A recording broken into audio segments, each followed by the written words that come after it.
Assalamualaikum warahmatullahi wabarakatuh. Perkenalkan, nama saya Asni Ardianti dengan NIM 21650067 dari kelas B. Baik, di sini saya akan menjelaskan tugas sistem informasi geografis dengan materi yaitu apa itu data spesial dan non spesial. Baik, di sini data spesial juga dikenal sebagai data geospasial, adalah istilah yang digunakan untuk menggambarkan data apapun yang terkait atau berisi informasi tentang lokasi tertentu di permukaan bumi. Sedangkan data non-spesial adalah data yang tidak bergantung pada lokasi geografis. Kemudian di sini ada data spesial primer. Dia terbagi menjadi dua, yaitu vektor dan raster. Data vektor adalah representasi grafis dari dunia nyata. Ada 3 jenis utama data vektor, yaitu titik, garis, dan poligon. Titik-titik yang menghubungkan menghasilkan garis, dan garis-garis penghubung yang membentuk area tertutup menghasilkan poligon. Vektor menyajikan generalisasi objek atau fitur di permukaan bumi.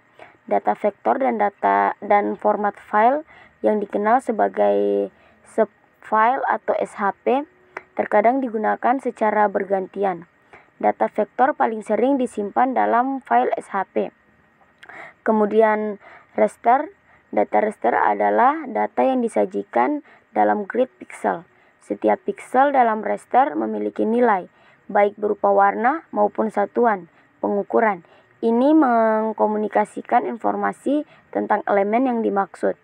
Raster biasanya mengacu pada citra, namun dalam dunia spesial, hal ini mungkin merujuk secara khusus pada orthoimagery, yang merupakan foto yang diambil dari satelit atau perangkat udara lainnya. Kualitas data raster bervariasi tergantung pada resolusi dan tugasnya.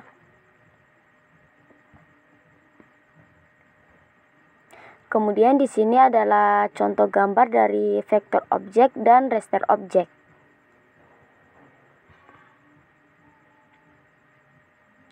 Selanjutnya di sini ada data spesial sekunder.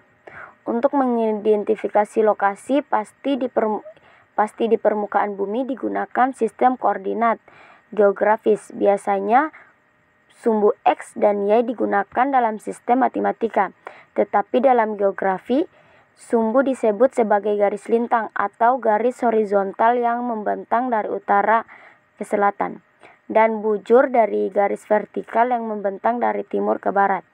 Setiap sumbu mewakili sudut orientasi garis tersebut terhadap pusat bumi, sehingga satuannya diukur dalam derajat. Berikut adalah contoh gambarnya di samping.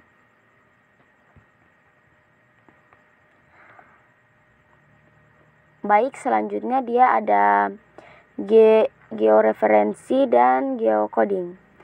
Georeferensi dan geocoding ini berbeda, namun prosesnya serupa. Keduanya melibatkan penyesuaian data ke koordinat yang sesuai dengan dunia nyata. Georeferensi adalah proses menetapkan koordinat pada vektor atau raster, sehingga dapat diorientasikan secara akurat pada model permukaan bumi.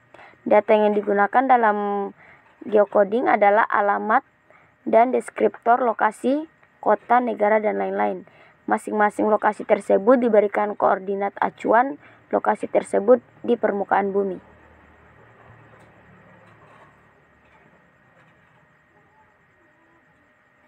Selanjutnya dia data spesial tambahan, yaitu di sini ada atribut dan leader dan data 3D. Di sini atribut adalah informasi tambahan apapun atau data non spesial yang mendeskripsikan suatu fitur disebut sebagai atribut.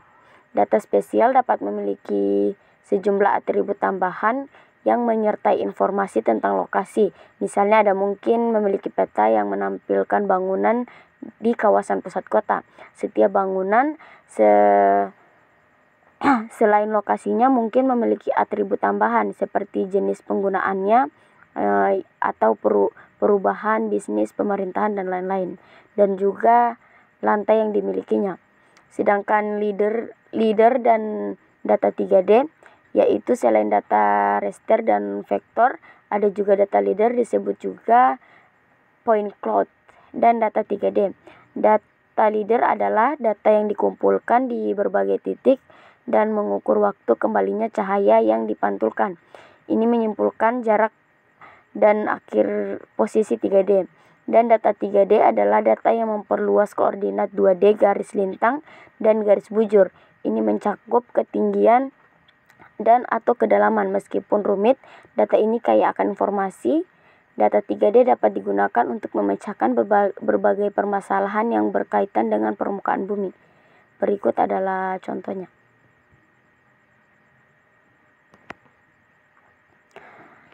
Kemudian di sini ada data non-spesial. Data non-spesial sederhananya adalah data yang berisi apa, bukan, di, dan mana. Seperti disebutkan di atas, ini tidak bergantung pada lokasi geografis. Suatu atribut dapat berisi data spesial dan non-spesial. Data spesial dapat membantu menempatkan data spesial ke dalam konteks yang lebih luas. Ini adalah data karakteristik. Ini bisa berupa tinggi badan seseorang misalnya. Ini tidak ada hubungannya dengan lokasi mereka. Perbedaan strukturnya terlihat pada gambar di bawah. Berikut adalah strukturnya. Di sini ada data spesial database dan non spesial database. Lalu selanjutnya di sini